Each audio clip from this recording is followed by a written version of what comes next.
Students walk out of class in support of DACA.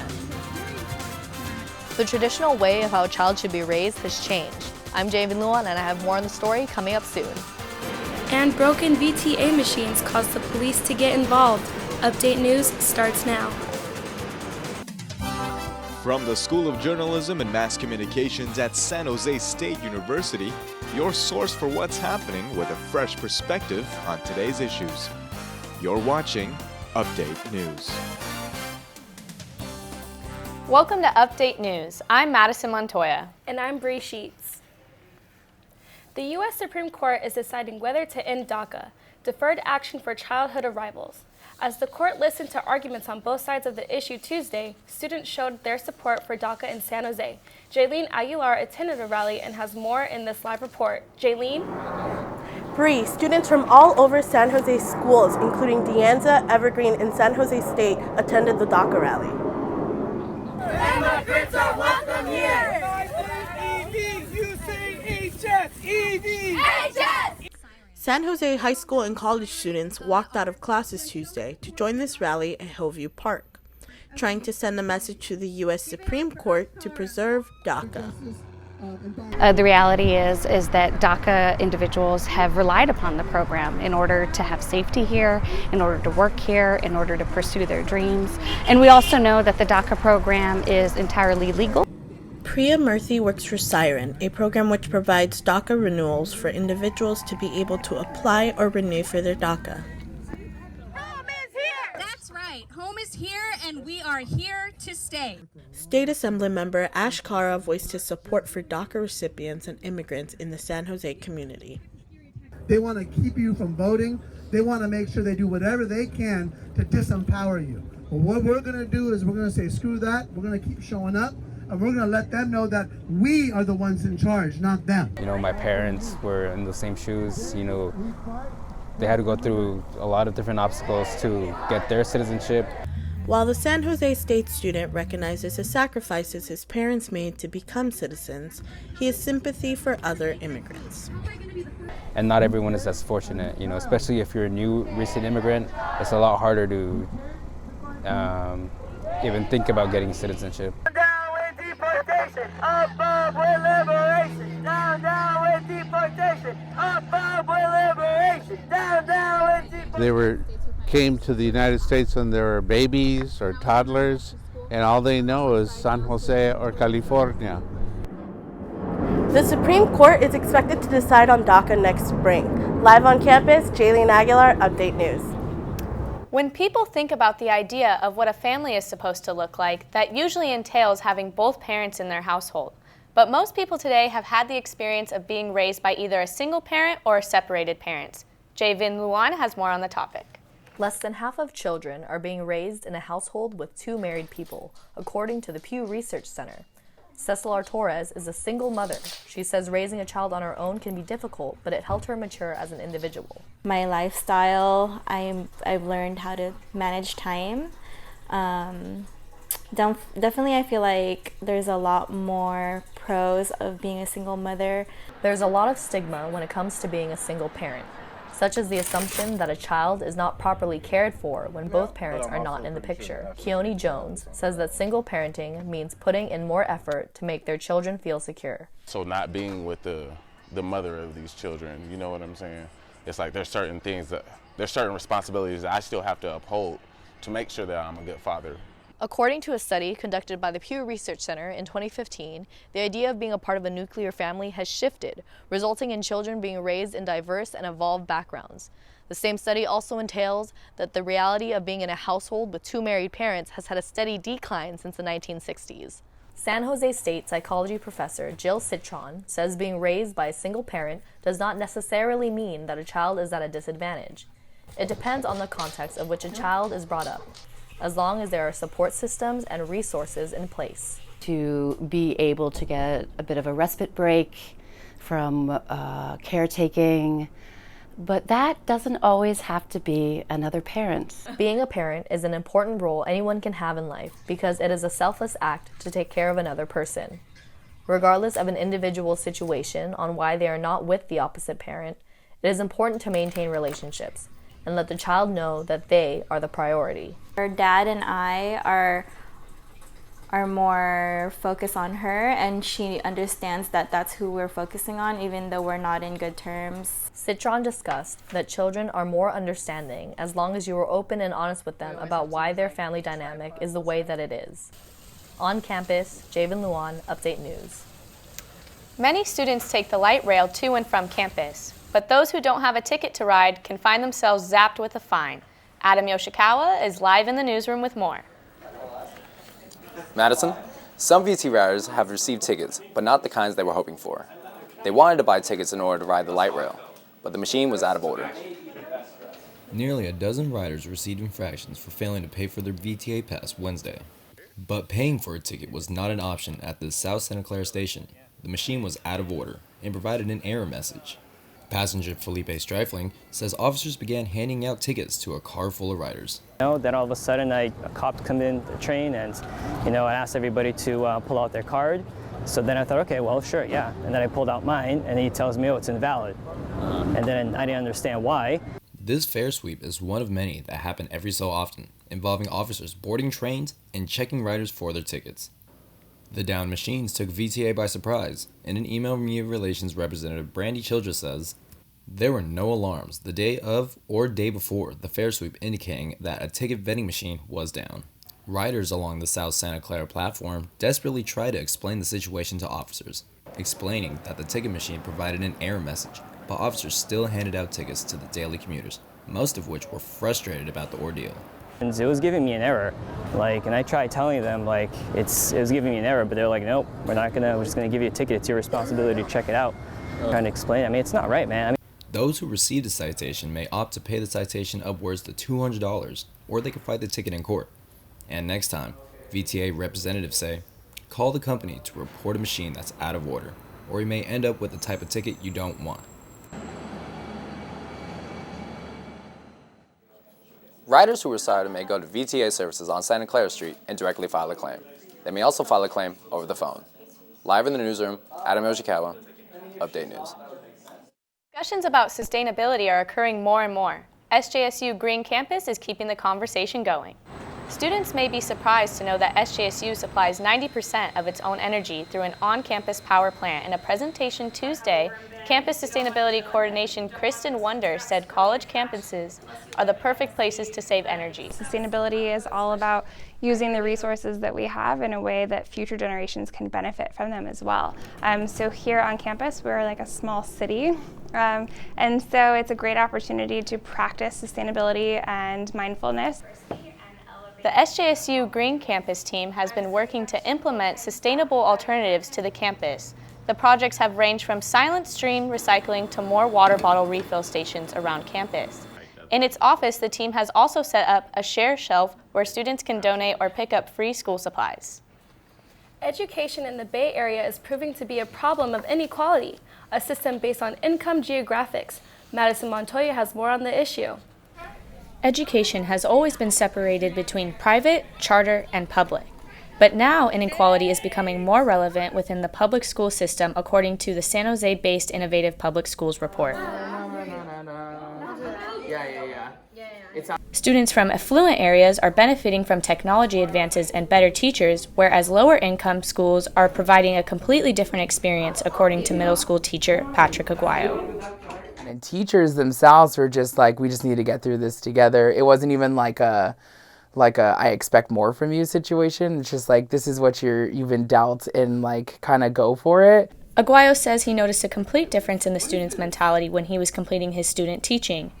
Students from Rolling Hills Middle School in Los Gatos are already thinking of college, whereas students from lower income areas are just trying to get through their classes.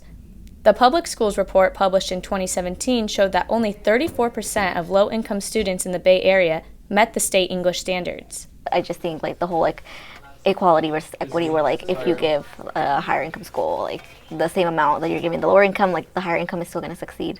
The issue is that higher income areas are taxed more, so there is always going to be more funding being poured into their schools.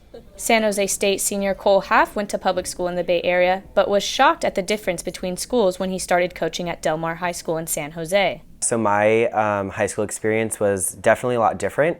There was just a lot more engagement with the faculty, and it was very apparent that these kids were on their own compared. The Bay Area education system is not failing these kids, but there is little indication that this inequality problem will be fixed anytime soon. In San Jose, Madison Montoya, Update News. Hopefully some new legislation will be passed to help the income disparity, with the education system. Yeah, hopefully. When we come back, Jay Vin Luan will be here with a look at arts and entertainment. All the best places to get your coffee fix around campus. And later, we'll tell you how our water polo team performed as they hosted the UC Santa Barbara Gauchos.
And now we have A&E with Jay Vin Luan.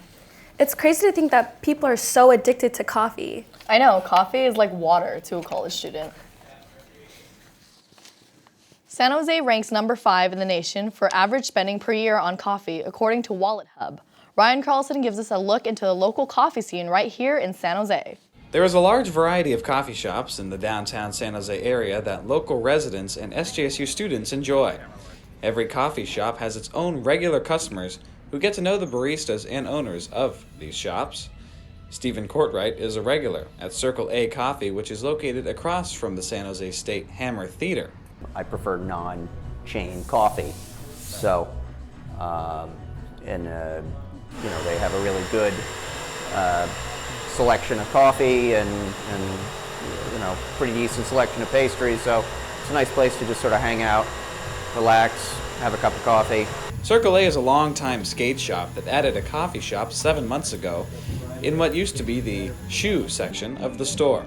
Barista Nurit Biskoner has worked for the newly formed coffee shop since it has opened and enjoys working there, as well as getting to know customers like Steven. You get to build a really good relationship with people, with customers, people that have been living here for a while, or sometimes students too, and as a former student, it's kind of nice to have a mutual language with people. I see students come here to study for finals and midterms, so it's kind of cool. With other coffee shops close by, there is an underlying competitiveness between them all, but there are plenty of customers to go around.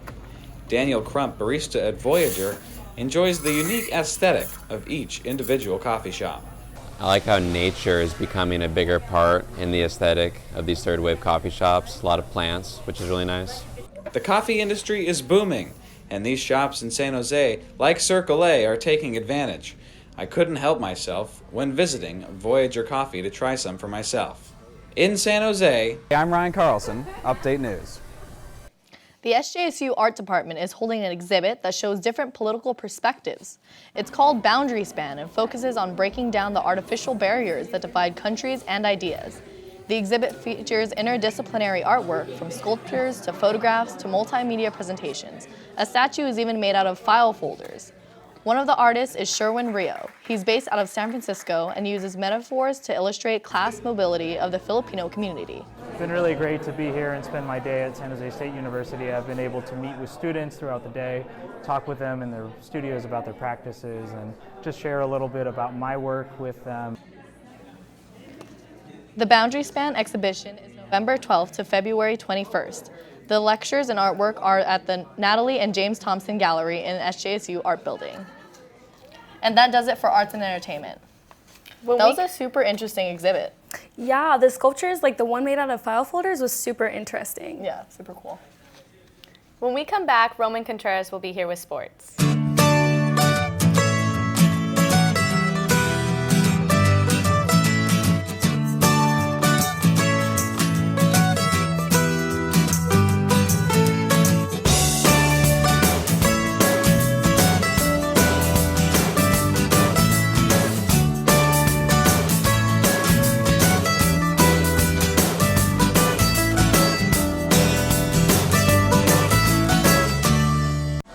The men's water polo team hosted UC Santa Barbara in a tough battle. I'm Jessica Jimenez, and I'll have that story coming up.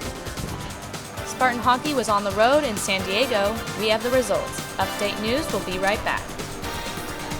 Now we have Roman Contreras with the latest in sports.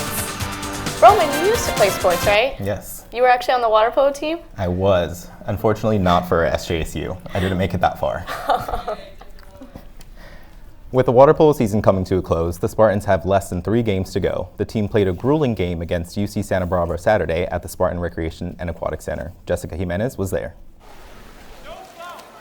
SJSU hosted number 5 ranked UC Santa Barbara for the first time ever at the new home pool. It was the second meeting of the season for the two teams, and the Spartans were unable to defend the cage. SJSU fell to the Gauchos 13-3 for this Golden Coast Conference game. Watching his team play in a hard-fought battle, head coach Bruce Watson could see the players work together as a unit. SJSU was on a goal-scoring roll mainly during the third and fourth quarters of the game. Sophomore 2-meter defender Niels Hofmeyer knew the team needed to make a comeback after the second quarter ended because the Spartans were trailing 5-1. Third quarter, we played even against them. After the third quarter, we were still 5 goals behind, and then we started to come back as a team. He says scoring back-to-back goals was a team effort. Senior 2-meter defender Finn Pardon scored 2 goals. I felt pretty good. I kind of wish I did it early on. That way we could have had the momentum earlier and they could have gone 5-1 up on us, but it still feels pretty good to score always.